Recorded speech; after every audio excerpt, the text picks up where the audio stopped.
Boa noite, pessoal. Todo mundo bem? Boa noite. Bem, então tá. Vamos lá, vamos começar então mais uma noite de estudo, depois do nosso passe magnético, né? E vamos que vamos. Tudo bem? Bora lá. Bom, nossa reflexão da noite, mais uma vez, é uma frasezinha do Chico Xavier, né? É uma frase bastante interessante. Serve para todos nós desses tempos modernos, né?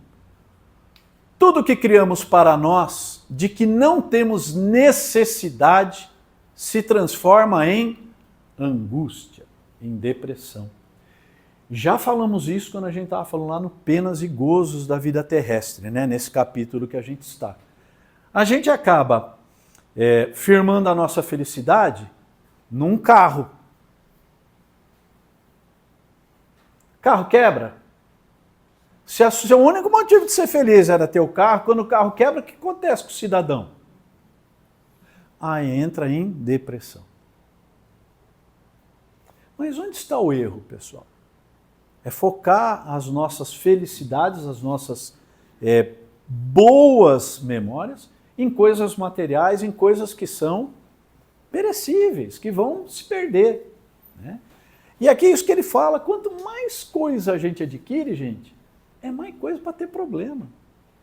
Lembra que a gente viu lá atrás? Quem é feliz? Quem é mais feliz? É mais feliz aquele que vive do necessário. O que você tem além do seu necessário vai te trazer preocupação. É para mais. Você não precisa disso, na verdade. Tudo bem? Então é disso que o Chico falou. E hoje, né, nós vivemos uma pandemia de depressão. Coisa que há 20 anos atrás a gente não ouvia falar. Ah, é porque ninguém tinha descoberto. Mas, gente, para. Os poetas lá atrás, o que era parnasiano, já morriam de amor. Então não é invenção de hoje. Mas isso está se tornando uma pandemia, uma epidemia sem proporções no mundo. Tudo bem? Vamos seguir. Tem aí alguma dúvida? Então estamos lá falando do Livro dos Espíritos, estamos na parte 4ª, falando das esperanças e consolações, estamos lá no capítulo 1 das penas e gozos terrestres, né? E estamos falando sobre uniões antipáticas. Então, a gente já viu várias questões, estão faltando 2 para a gente concluir isso. As uniões antipáticas são aquelas uniões das pessoas que efetivamente não se gostam, né? A gente viu lá, quando você se apega demais à matéria, à parte física, aquilo não sobrevive, aquilo é perene. O amor verdadeiro é o amor de alma para alma, e esse é duradouro, sobrevive a praticamente tudo, né? Então é nesse estudo que a gente está, falando dessas uniões antipáticas, tá? E a questão de hoje é polêmica. Bora lá. Então, na questão 940, Kardec pergunta aos bons espíritos: não constitui igualmente uma fonte de dissabores? Bonito, né, a palavra? Dissabores. Não é ruim, traduzindo, não é ruim. Tanto mais amargos quanto envenenam toda a existência, a falta de simpatia entre seres destinados a viver juntos. Falamos um pouco disso na semana passada. Primeira pergunta que eu faço para todos vocês: destinados por quem a viver junto? Uma doutrina de igreja. Vai o Zé, já prepara para editar, porque senão os caras tiram nós do ar. Mas falou a verdade. Gente, destinados por quem a viver juntos? Quem é que te destina a viver junto? Nós não somos espíritos livres? Não temos o livre-arbítrio? Quando 2 pessoas se juntam por quê? Querem. Mas veja a imposição cultural da época e de hoje ainda. Kardec pergunta: a falta de simpatia entre seres destinados a viver juntos. Casar virou sentença, né? Né? Tudo bem? Entenderam a pergunta? Vamos ver o que a espiritualidade fala para a gente sobre isso. Essa situação de você ter que viver junto com quem você não gosta é muito amargo. É muito ruim. Tudo bem? Essa, porém, é uma das infelicidades de que sois, as mais das vezes. O que Kardec falou aqui? Realmente, é ruim. Mas essa é uma infelicidade que a culpa normalmente é de quem? É de quem escolheu errado o parceiro, gente. Ai não, fomos obrigados a viver juntos. Por quem? Por quem? Em primeiro lugar, o erro é das vossas leis.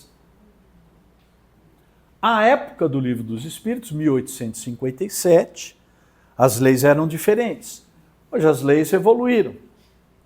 Hoje temos leis civis que permitem tranquilamente a separação de casais. Ok? Mas perdura a questão religiosa. Então, não estamos aqui para criticar as outras religiões, estamos aqui para falar o que cremos. Tudo bem? O que nós espíritas cremos através de manifestação do Espírito de verdade. Você realmente acha, julgas porventura, que Deus te constranja a permanecer junto dos que te desagradam? A gente está falando aqui desde a primeira questão, né? Que é Deus. Que Deus é? É o quê? É o quê? Fala alto. Causa primária de todas as coisas. Mas ele é legal ou ele é ruinzinho? Amor infinito, bondade infinita, soberanamente justo e bom, misericórdia infinita. Aí ele olha para dois seres que não se gostam e fala assim, eu acho que vocês deviam casar e ficar juntos o resto da vida sofrendo um com o outro. Vocês acham que é isso? Pessoal, na doutrina espírita, na nossa filosofia, nós temos que Deus, Cristo, toda a espiritualidade superior, conspira 24 horas por dia a nosso favor para sermos felizes. Não, você tem que pagar. Não tem que sofrer. Vamos corrigir nossas imperfeições, mas estamos aqui para sermos felizes. Tudo bem? Qual é o primeiro mandamento? Para o espírita. Amai-vos. O segundo mandamento para os espíritas, instruí-vos. O maior mandamento que Deus já nos deu, transmitido por Jesus, amai a Deus sobre todas as coisas. Alguém falou de castigo aí? Alguém falou que você tem que sofrer? Alguém falou que está errado isso, que está errado aquilo? Essa é a nossa doutrina. Tudo bem? Paulo não concorda. Livre-arbítrio, gente. Depois, né, então, além dele estar falando que, gente, não é uma vontade de Deus que você fique se matando. Vamos aprofundar um pouquinho isso daqui. Relacionamentos que hoje são chamados de tóxicos, né? Porque são pessoas desequilibradas. Marido e mulher que se espanca todo dia. Vocês acham que Deus quer isso? Não, mas você é obrigado, porque você tem que se acertar com ela. Ninguém é posto nesse mundo para sofrer. A gente sofre pelas nossas imperfeições. Não, eu tenho que sofrer para pagar meus pecados. Não. Você precisa aprender. para parar suas imperfeições e parar de sofrer. Ah, Paulo, mas pode ser uma prova, pode ser uma expiação. Ok, mas se está insuportável, deixa para a próxima. Ou você vai aguardar uma tragédia maior acontecer. Como a gente tem visto, é só pegar a caixinha de fazer bobo aqui, ó. Caixinha de fazer bobo, tá? Depois, nessas uniões, ordinariamente buscais a satisfação do orgulho e da ambição. Meu casamento não pode dar errado. Por quê? O que eu vou falar na sociedade? E vive mal, vive infeliz, um desgraça a vida do outro, por quê? Orgulho e ambição. Tudo bem? Nossa, vai sair metade daqui divorciado hoje. Falar, então tá liberado, né? Calma, gente, não é assim. Sofreis, então, as consequências dos vossos prejuízos. Não é uma escolha nossa. Escolhemos errado, escolhemos, como a gente viu nas questões anteriores, escolhemos a outra pessoa com base em quê? Ela se veste bem, tem um carrão, tem grana, eu não vou precisar trabalhar o resto da vida. Lembra que a gente falou sobre isso? Tudo isso, pessoal, vai sumir um momento. E aí o que resta do seu relacionamento? Ódio, vingança, mágoas. Por quê? Porque você que começou errado lá atrás. Paulo, e se a pessoa for falsa? Ela vem com uma cara de santa, depois eu Satanás. Mas é o que normalmente acontece, né, Zé? A gente se engana muito sobre as pessoas, né? Isso para os dois lados, para o homem, para a mulher, para a sociedade. Olha, nós estamos falando de relacionamentos, de uniões antipáticas. Nossa, tem um amigão, Zé, nossa, a gente se vê aqui na casa espírita, monta um negócio junto, começa a passar a perna nele. Ele me conhecia? Ele conhecia uma figura, né? Nós falamos disso. Eu estou há 32 anos junto com a Patrícia. Você conhece ela 100%? De jeito maneira. Quantos anos? 32, né, amor?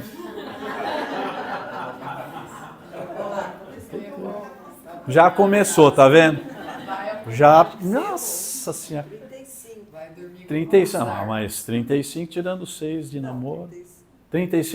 35 anos, pessoal. Vamos, né? Tá aí, ó, já vai gerar um conflito. Se você não se amar muito, o que acontece? O pau tora. Porque se você está numa relação dominada pelo orgulho, vai chegar em casa e falar assim, não sabe nem quanto tempo está comigo. Eu falo, é verdade. Vocês estão percebendo? Agora, quando o amor é de alma, a gente perdoa, amor. Né? De alma, né? Vocês estão percebendo? Às vezes, olha, a gente está brincando, mas uma coisa pequena assim vira uma guerra. Por quê? Porque já não tem um bom equilíbrio. Não, mas você é obrigado a passar o resto da eternidade. Não é, pessoal.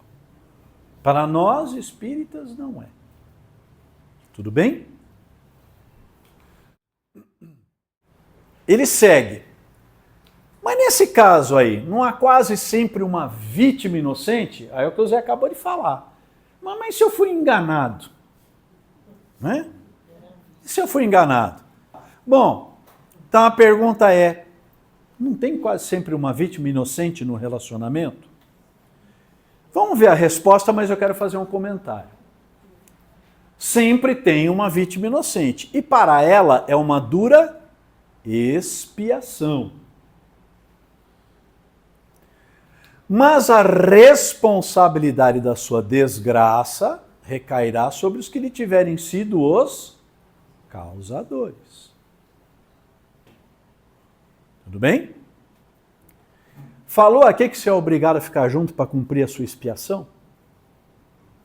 Por quanto tempo você deve expiar os seus erros, sofrer as consequências dos seus erros? Até o momento em que você entenda que você tinha praticado um erro e que aquilo foi muito errado. Acabou a sua expiação.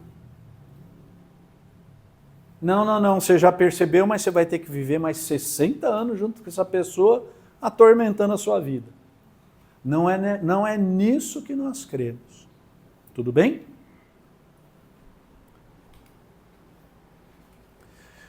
Se a luz da verdade já lhe houver penetrado a alma, em sua fé no futuro, aurirá consolação. Qual é o consolo para essa pessoa inocente? Então, se ela já tiver entendido, como nós estamos falando aqui na doutrina, ela vai entender que o futuro para ela será de consolação. Falou, estou aguentando esse doido aqui, ou essa doida aqui, né? Mas lá na frente eu vou ser, porque eu sei que eu não sou o causador do mal. Né? Nunca sejam o causador do mal a ninguém. Nunca queiram praticar justiça com as próprias mãos. A justiça é divina. Sempre que pensamos mal de alguém, é como se jogássemos brasa sobre a própria cabeça. Bem? Todavia, à medida que os preconceitos se enfraquecerem, as causas dessas desgraças íntimas também desaparecerão. Vivemos uma sociedade muito preconceituosa, né? Comentamos aqui na outra semana passada.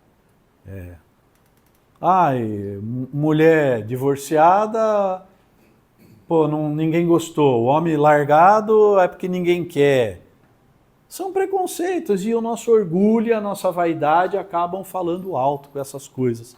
E a gente acaba se submetendo a algumas questões, tá ok? Bom, então aqui a gente vai encerrar aí as uniões antipáticas, né? E agora nós vamos falar do temor da morte, tá bom? Quem aqui tem medo da morte? Vocês não têm medo da morte? Então vocês são doidos. Tudo mentiroso. Eu quero ver na hora que chegar aquele momento que você fica...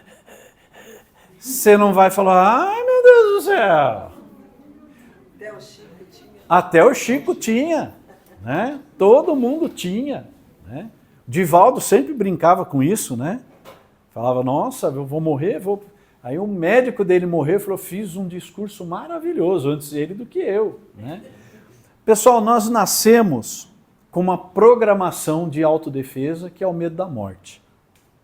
Tá? Fala, Fátima. O medo da morte, eu acho que a maioria das pessoas tem, não é pela morte, mas pelo que vai sentir na hora da morte. Eu acho que esse é o medo da morte. Eu, por exemplo, penso assim, não tenho medo da morte, porque eu sei que eu vou morrer e aqui não é meu lugar, né? Aqui é só uma passagem. Mas eu acho que todo mundo tem medo de como vai morrer e a dor que vai sentir nesse momento. Do momento da morte, né? Não é da morte. Assim. Isso porque você já é uma pessoa que conhece um pouco da doutrina. Mas há um outro medo também, do que vem após a morte. Né? E aí Então, porque a gente já está mais ou menos tranquilo. Eu já tenho muita certeza do... Eu já tenho muita certeza do que vem depois da morte. Muita certeza. Gente, a gente vê isso aqui. Né? A gente vê nos trabalhos mediúnicos. Eu ouvia muito, quando eu era mais jovem, né, aquela frase, eu só acredito o dia que alguém voltar para falar. Vem aqui visitar a gente. Você vai ver a semana inteira fala aqui. Fala todo dia. Né? Mas há essa falta de fé. Mais alguém? Todo mundo está de boa com a morte? Está pronto para morrer agora, desencarnar agora? Quem é que sabe a hora da morte? Ninguém. Né? Somente Deus. E pode ser agora.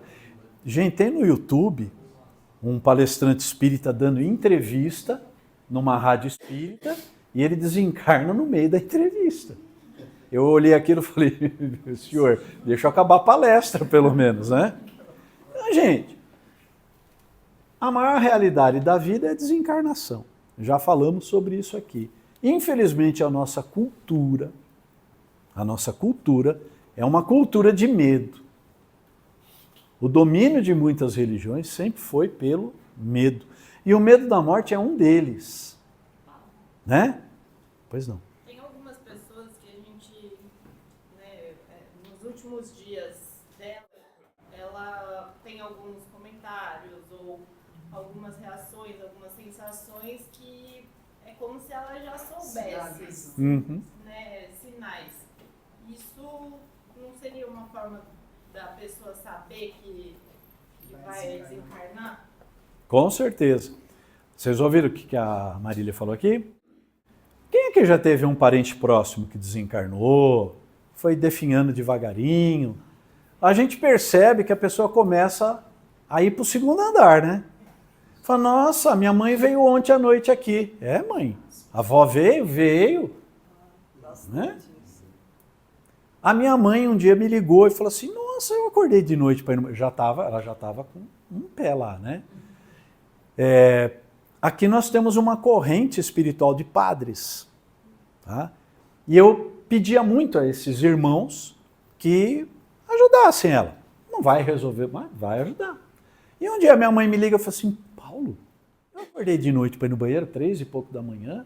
Na hora que eu saí do meu quarto, tinha 3 padres no corredor de casa. Eu falei, é sonho, mãe.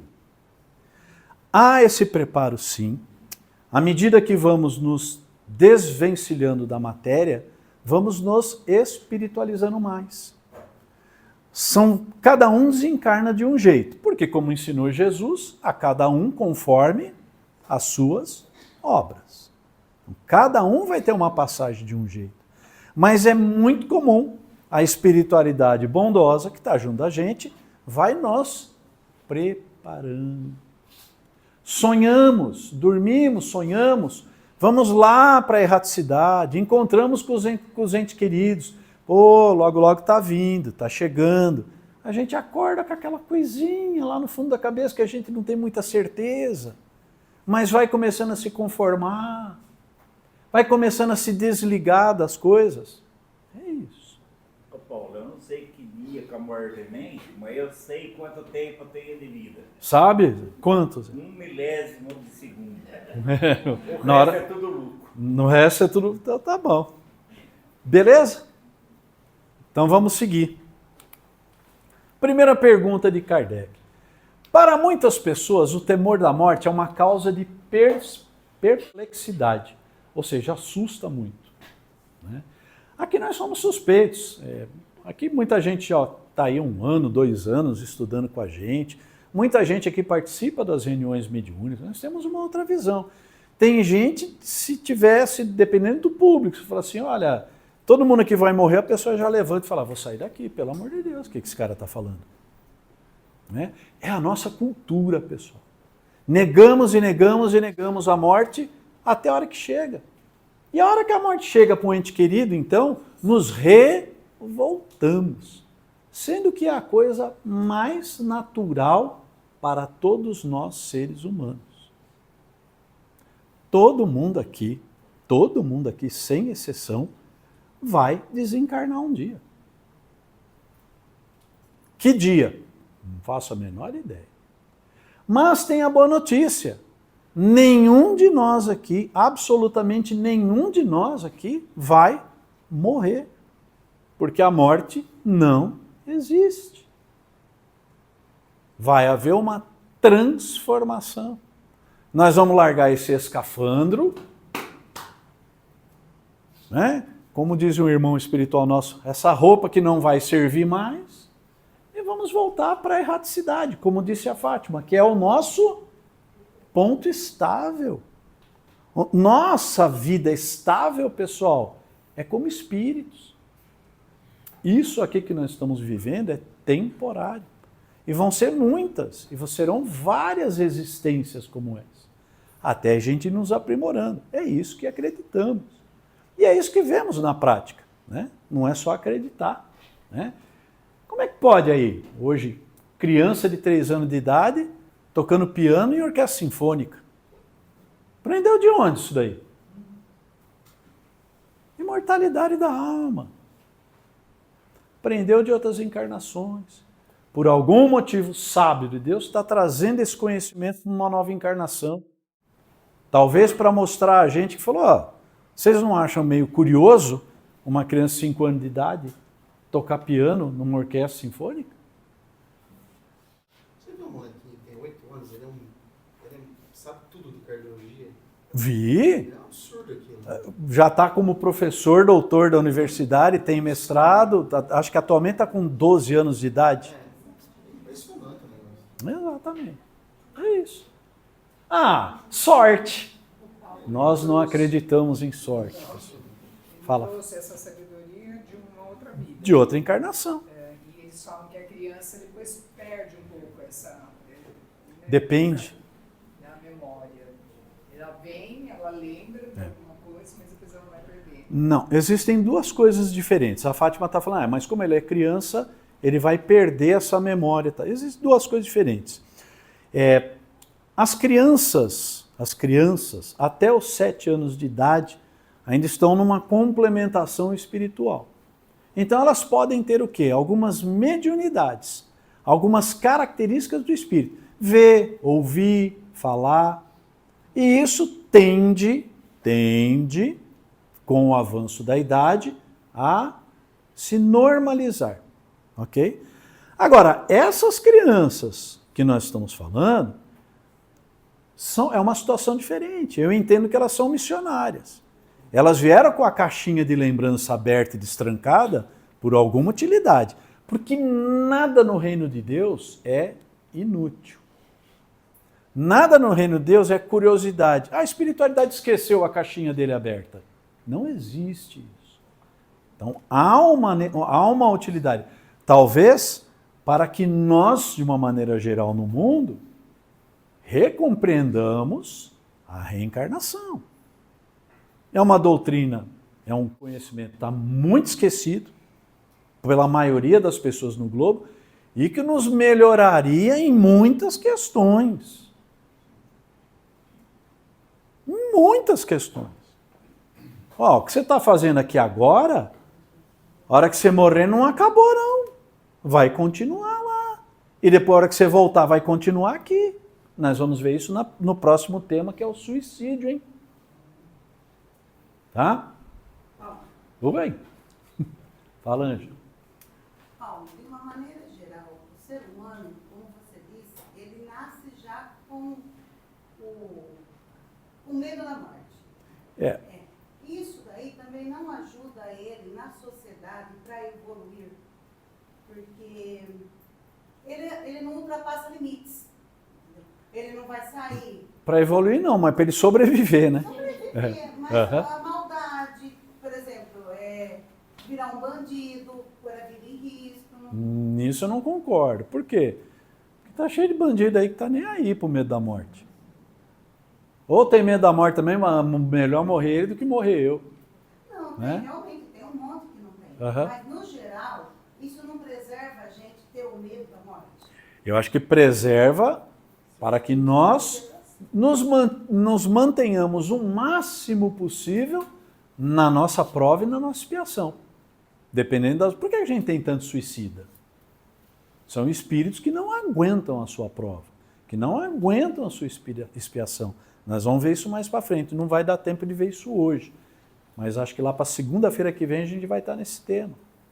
Entendeu? Não está falando de instinto de conservação? Sim, instinto de preservação. O medo da morte não é um instinto de conservação, de preservação? É. Né? Paulo, Fala. uma pergunta. Curiosidade, né? Estou vivendo isso. A questão de uma pessoa com Alzheimer, ela tem noção do quê? O espírito dela já foi? Ela está aqui? Ela está viva? Ela não está? Então a gente precisa entender algumas coisas. Primeiro, o Alzheimer é uma doença orgânica. O espírito, para se manifestar na carne, através do perispírito, ele tem o corpo. Ok?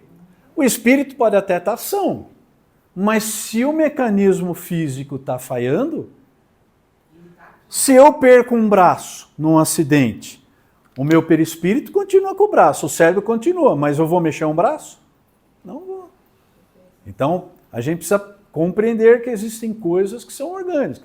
Então, o aparelho cerebral apresenta algumas alterações que o espírito, a alma ali encarnada, não consegue se manifestar por ali. Agora, a sua pergunta de $1 milhão foi por quê? Pode ser consequência de encarnações anteriores. Porque ele não está aqui, né? Depende. Não conhece. Tem vários graus, né? Não sabe. Não sabe se está mais, não sabe mais. E se às vezes não é uma bênção de Deus? Porque a ignorância às vezes é uma bênção, né? Para nós que cuidamos. Existem pessoas... Não, estou falando para quem está sofrendo, né? Para nós que cuidamos é prova. É prova. Para quem está passando, pode ser uma bênção. Às vezes a pessoa ela é tão arraigada na vida e na matéria que Deus, na sua misericórdia, vai desligando ela devagarinho. Porque senão o choque da desencarnação seria prejudicial, danoso. Um espírito é o que ele pensa. O espírito, ele molda, ele plasma, ele se locomove, ele cria tudo através do seu pensamento. Imagine o que seria um espírito recém-desencarnado num estado de loucura, de desespero pela desencarnação. Eu penso tanta coisa, mas penso assim, por que a pessoa está assim, né? É para eu viver, para eu cuidar? Para todo mundo. Eu penso assim, Também. sofre todo mundo, né? Mas você acha que ela não sofre? Fala, Dani. Meu avô tinha demência, Alzheimer, e ele desencarnou no passado. Eu fui saber como é que estava, né? Aham. Eu perguntei. Foi aonde? Aqui aonde? Esclareça para o pessoal. Você conversou com o irmão espiritual na cabine sobre a situação. E ele me explicou que, assim, organicamente, ele não estava lá, mas espiritualmente ele estava vendo tudo que estava acontecendo. Uhum. E após o desencarne dele, ele sabia tudo, tanto é que ele falou assim, o espírito está vendo tudo que está acontecendo. Seja ruim, seja bom, ele está vendo tudo que está acontecendo. Uhum. Agora, organicamente, Exato. mas que ele tinha consciência de tudo, só que a gente não sabia o que ele estava fazendo. Exato. Quem é que adoece? É o espírito ou é o corpo? Uma pessoa que nasceu cega de nascença, quando ela dorme e o espírito se emancipa, o espírito é cego?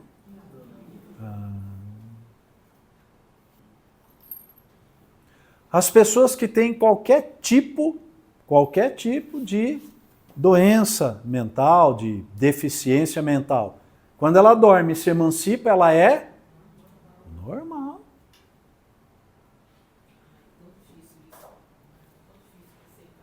Mas é uma prova, é uma expiação para ela. Você vai voltar lá, vai continuar cumprindo. Por quê? Pessoas que... É que quando a gente dá alguns exemplos para... As pessoas se pegam muito no exemplo. Mas, por exemplo, a pessoa que suicidou-se com um disparo de arma de fogo na cabeça, como é que ela vai reencarnar? Com deformações no seu perispírito cerebral. E ela vai ver com anomalias no corpo. Volta para o plano espiritual? Tá bem. E aí, como é que tá lá? Tá difícil, mas eu vou cumprir essa prova. Tá ok. Acordou? Volta lá. Volta lá.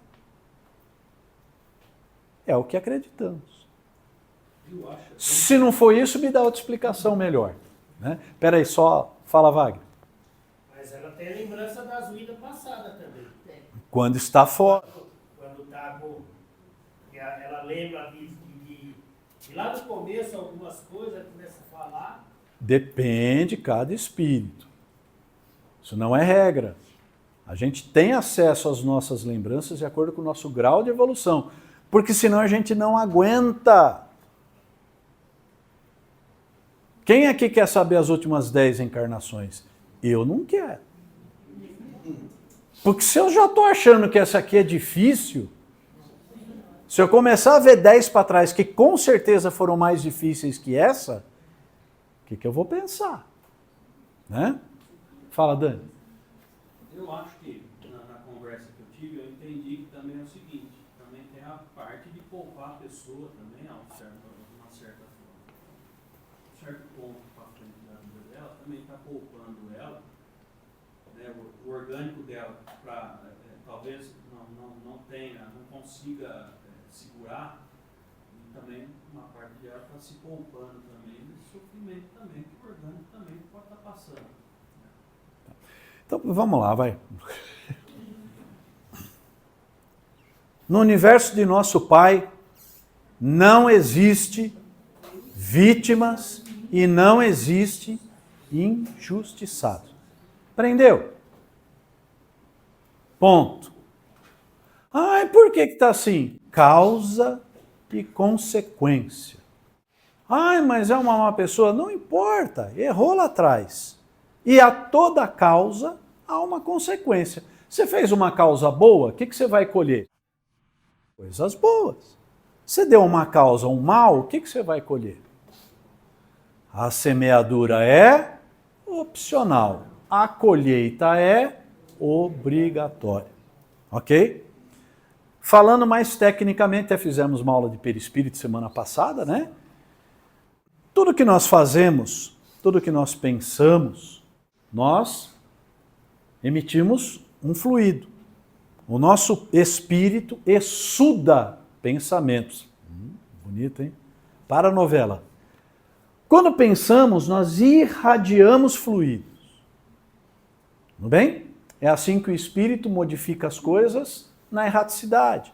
Constrói o que quiser, muda a sua aparência através da energia. Tudo bem? Tudo que fazemos, isso é uma frase do Emmanuel, hein?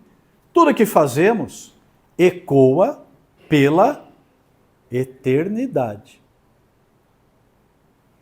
Quando fazemos algo muito mal e muito pesado, nós deformamos energeticamente o nosso perispírito.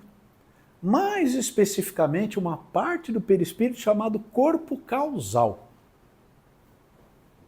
Ok? Nós fazemos ali uma deformação energética, que os espíritos enxergam como manchas escuras na nossa aura, no nosso perispírito. Tudo bem? Por isso que não há mentira na erraticidade. Ah, eu sou um espírito tão bom, o espírito olha e fala assim, não, estou vendo aqui. Por isso que quando nós somos abordados por espíritos infelizes, fala assim, eu sei que tu é. Entendeu? Bom, quando então nós deformamos energeticamente os nossos perispíritos com essas questões, com essas imperfeições graves, quanto mais grave, maior a deformação energética. Tudo bem? Só que aí tem um problema. A forma do próximo corpo reencarnatório é quem? O perispírito. O perispírito, ele molda o seu novo corpo da próxima encarnação. Ele é o molde. Tudo bem? Se você, por qualquer motivo, tem uma deformação nesse perispírito, como é que vai ser a formação desse próximo corpo? Ah, é castigo de Deus. Não. Causa e consequência. Quem que fez aquilo? Você mesmo. E quando o espírito já é muito, muito evoluído, ele ainda tem esse perispírito? Depende. Aí já não, se ele viver no universo, na erraticidade, Espíritos... aí já não tem essa necessidade do perispírito, então não há mais esse tipo de deformação. Espíritos que já alcançaram a perfeição não necessitam mais de perispíritos, a não ser quando eles vêm para esses mundos. Sim, então, por exemplo... Senão não precisa. Senão eles não têm mais perispírito, mas são espíritos muito evoluídos. O Cristo planetário tem perispírito? Não. Ok? Mas nós, enquanto estamos aqui corrigindo imperfeições, Carregamos perispírito. É uma necessidade, é o envoltório do espírito. Tá? Então, pessoal, é isso que acontece. Sem castigo, sem pena, sem miséria. São consequências. Consequências de atos que praticamos. Né? Paulo César Frutuoso, que é um médico cirurgião oncológico há mais de 40 anos, grande espírita palestrante, ele nos fala, ele trabalha com câncer há décadas. Ele fala, o câncer é um expurgo da alma. É um expurgo. Né? Citei para vocês aqui na semana passada o exemplo do Chico. Né? O Chico tinha um problema grave no olho, gravíssimo. E um dia chegaram para ele e falaram, Chico, mas por que você não chama o Zé Arigó aqui e o Dr. Fritz te cura esse olho em 2 minutos? Não somos espíritas. Vocês sabem quem é o Zé Arigó? Assistam o filme O Predestinado. Foi um grande médium, que inclusive foi preso por charlatanismo. Né? Operava com a faquinha enfiada no olho dos outros e curava todo mundo. E aí viraram para o Chico e falaram isso, por que você não chama o Zé Arigó aqui? Ele trata o seu olho, acabou o sofrimento. Doía, sangrava. Chico virou para esses irmãos, vocês sabem o que é, meus irmãos? É que é um expurgo, né, do meu espírito. E eu já estou tão acostumado com esse olhinho, com essa dorzinha aqui, que eu já estou habituado com ela. Se o Zé Arigó me cuidar isso aqui, se o Dr. Fritz curar isso daqui, eu vou expurgar por outro lado que eu ainda não conheço e não estou acostumado. Então deixa aqui.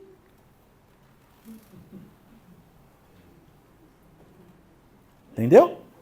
Mas também pode ser o que o Danilo falou, né? De ser, em parte, algo bom para a pessoa ir se desligando, não ir sofrendo. Isso, foi o que eu falei.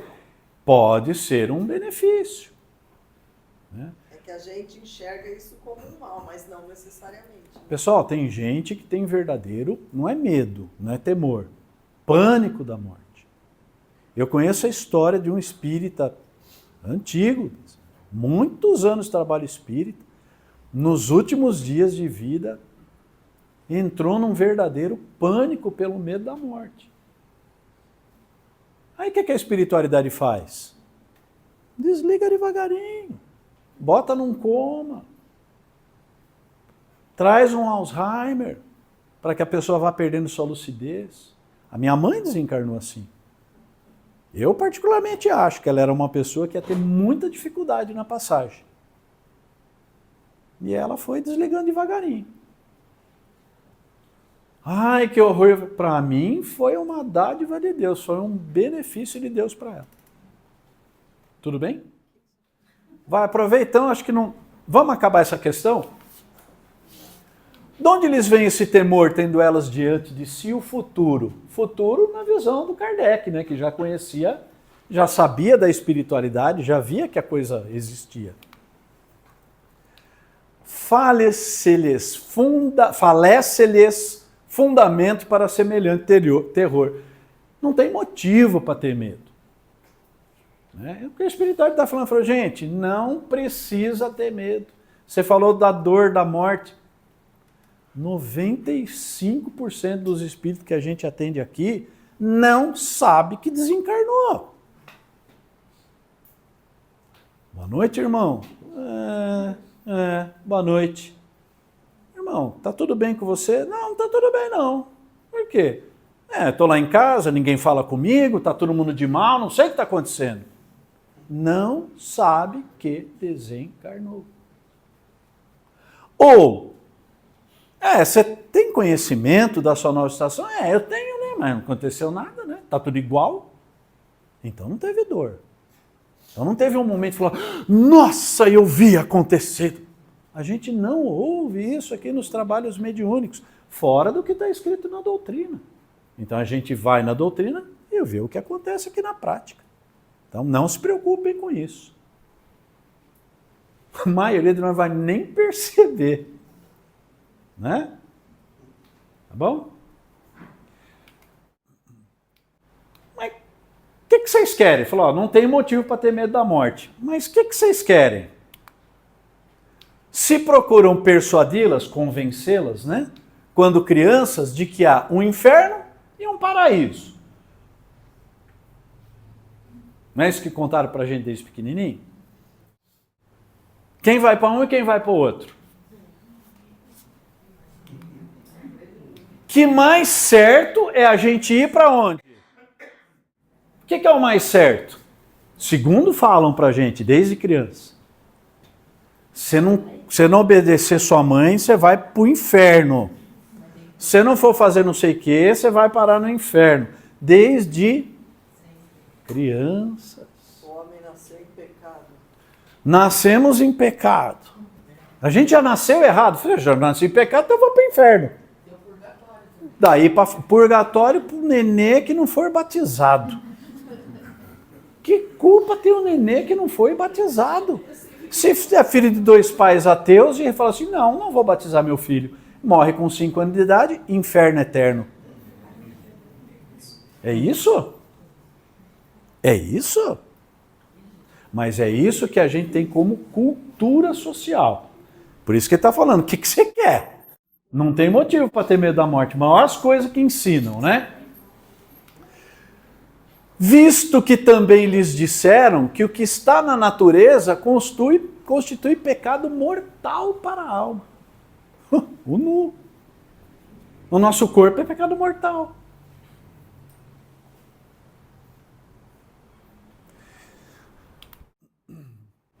Sucede então que, tornadas adultas, quando a gente cresce, essas pessoas, se algum juízo têm, palavras do Espírito de verdade.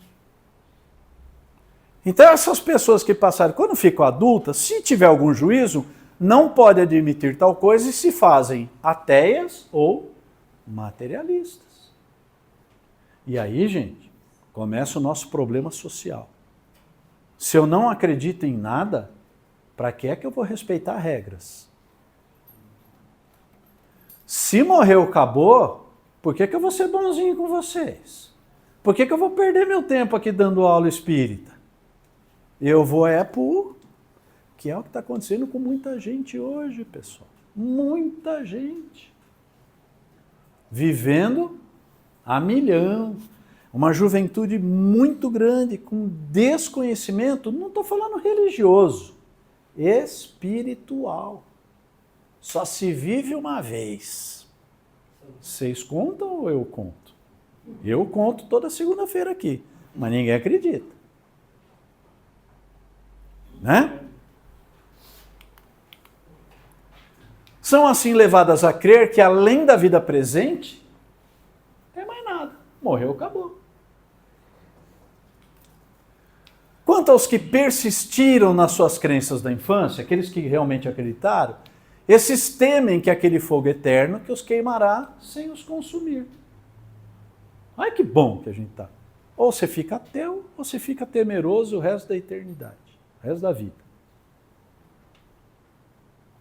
Você roubou um chiclete do pipoqueiro na porta da escola quando você tinha 8 anos de idade, você vai para o inferno.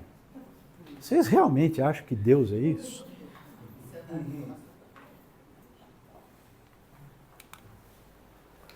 Ao justo, nenhum temor inspira a morte, porque com a fé ele tem a certeza do futuro. Quem tem fé está tranquilo? Cara, não é nada disso, né?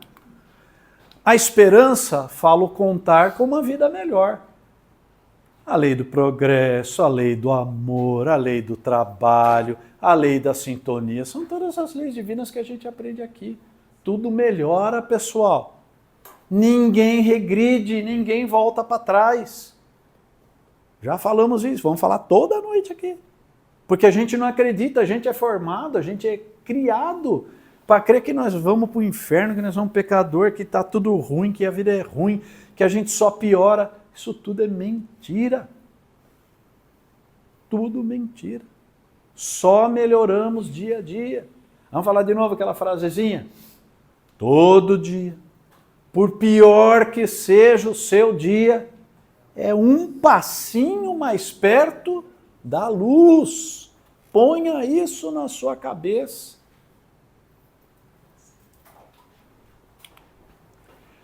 E a caridade, né? Cuja lei obedece, lhe dá a segurança de que no mundo para onde terá de ir, nenhum ser incontrolável cujo olhar vai temer.